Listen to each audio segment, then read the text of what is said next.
Where do you go to? Where do you go?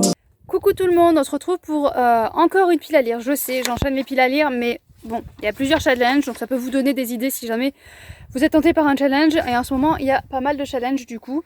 Et je me suis dit que j'allais quand même faire une pile à lire et on verra ce que donne si je lis des livres de ces piles ou pas du tout, hein, ce qui peut arriver aussi.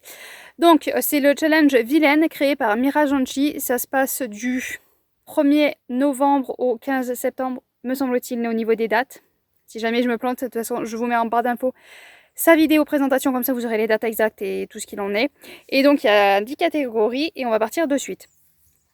Donc, première catégorie, c'est la méchante reine où il faut aller trouver un livre sur la beauté, l'apparence ou commencer une saga. Donc, je me suis dit, commencer une saga, on va peut-être éviter. Même si dans les autres catégories j'en commence une, mais bon passons. Mais on va essayer d'éviter de commencer des sagas. Et donc là j'en ai mis deux au choix. Alors un qui va rentrer tout à fait dans la catégorie, il y a un marque-page, je ne sais pas à qui, mais bon passons. Donc c'est Fashion Victim de Juno Dawson aux éditions Pocket Jeunesse. Et donc là on est sur le mannequinat. Voilà, c'est une jeune fille de 16 ans qui va être opérée durant un parc d'attraction pour devenir mannequin. Donc on est vraiment sur, voilà, sur l'apparence, on est vraiment totalement sur l'apparence, donc ça rentre parfaitement dedans.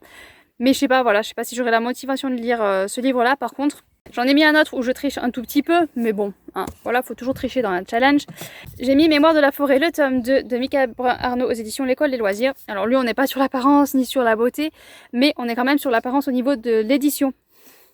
Voilà, j'ai essayé de jouer un petit peu avec la catégorie. Au niveau de l'édition, franchement, c'est une magnifique édition. L'intérieur est magnifique. Donc on est sur l'apparence et la beauté du livre en tant qu'édition. Voilà. On va dire que ça rentre dedans. Hein, c'est celui que j'étais le plus susceptible de lire au niveau voilà, en automne. C'est pour ça que j'ai essayé de caser celui-là parce que là je suis vraiment pas du tout sûre de le lire. Deuxième catégorie, c'est Capitaine Crochet, où là il faut trouver un livre avec de la piraterie, sur l'eau ou peuple marin. Donc là j'en ai pris deux. Donc voilà, j'ai mis Fable de Adrienne Young aux éditions Rajo. J'ai le tome 1 et 2, donc je sais que j'ai les deux dans la pile à lire, donc si j'en lis un, j'ai pas besoin d'acheter le deuxième parce que je l'ai déjà. Donc là on est depuis des années, Fable vit sur une île de Gevla, elle ne doit faire confiance à personne.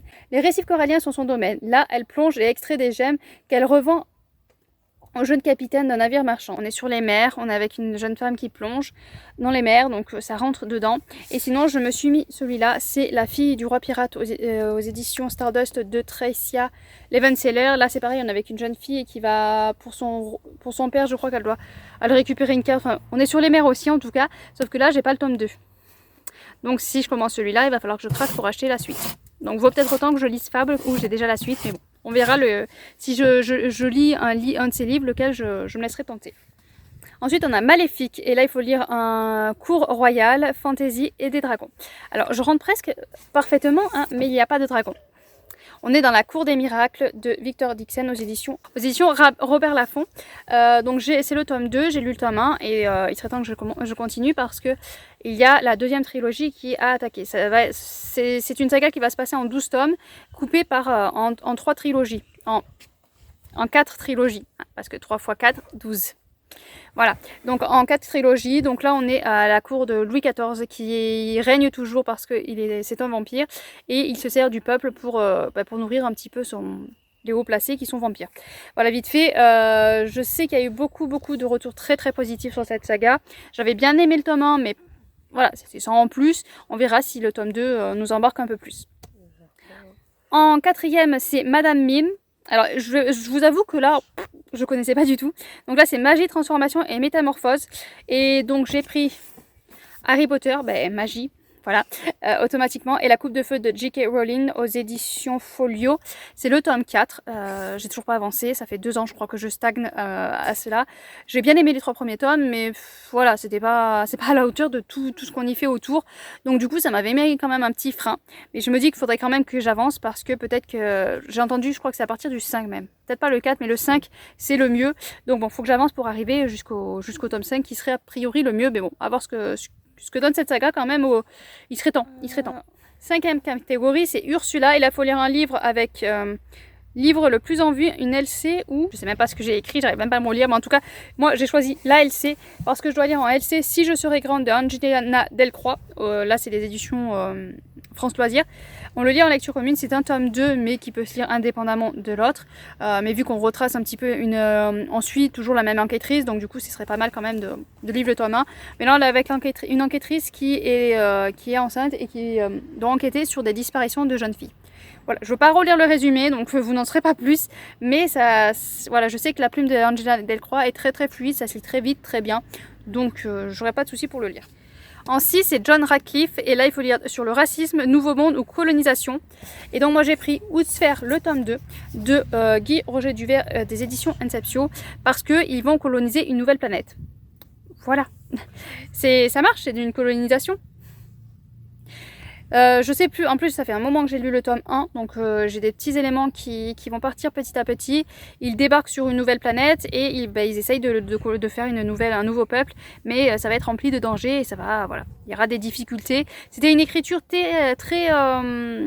enfin ça manquait un petit peu d'émotion, c'est très...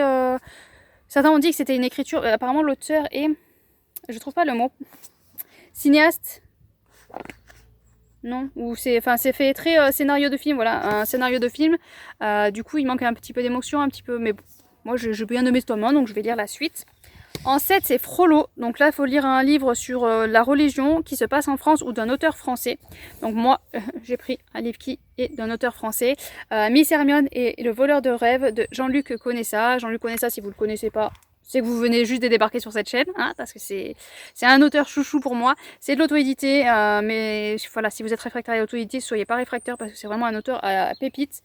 Donc là, on est en 1889 à Londres. Donc bon, ça se passe pas en France, mais c'est un auteur français, hein, d'accord? On ne tape pas dessus. En 1889, Londres est assaillie par un mal singulier. Les quartiers appauvris de l'Est End sont frappés par une mystérieuse maladie, plongeant les résidents dans un coma abyssal. Mais est-ce là la simple conséquence d'une maladie? Bon, voilà, j'en lis pas plus, mais c'est un petit jeunesse qui va se lire très très vite. Vraiment, enfin, voilà, c'est vraiment une pépite. Il est magnifique, j'adore cette image. Donc j'ai très hâte de le lire et j'espère que j'aurai le temps de le lire au mois de novembre, voire décembre. Ouais. En 8, Sang Yu. Apparemment c'est le méchant de Mulan. Alors moi c'est vrai que les noms et tout, vous savez que j'ai un problème avec les noms, donc forcément je ne vais pas repérer. Donc là c'est Guerre des territoires ou inspiration asiatique. Je savais pas trop, donc ce que j'ai fait, j'ai gardé le mot asiatique. Manga c'est asiatique, donc j'ai dit je lirai la suite de l'attaque des titans. Ouais bon, j'ai essayé de regrouper comme j'ai pu. Guerre de territoire en même temps, l'attaque des titans, c'est des titans qui vont combattre pour récupérer des territoires. Ça passe, hein, ça passe. Ça passe. 9. Docteur Facilier. Pareil, je connais pas bien. Donc là, c'est Malédiction ou Sorcellerie. Et ce que j'ai pris, du coup, j'ai pris le tome 2 de Blue and Honey de Shelby Byron aux éditions de Saxus. On avait tenté, je crois que c'était au mois de janvier, on avait tenté de lire ce tome 2 avec Elodie d'Au Pays de Toti. Non, Elodie Lee. Je vais jamais y arriver. Elodie Lee. Et puis, on s'est rendu compte qu'en fait, on avait totalement perdu le tome 1. On savait pas d'où on débarquait, qu'est-ce qui se passe, qui était qui. Enfin, on était complètement perdus. Sauf que le temps passe et je sais très bien que je relirai pas le tome 1. Je suis pas du tout relecture.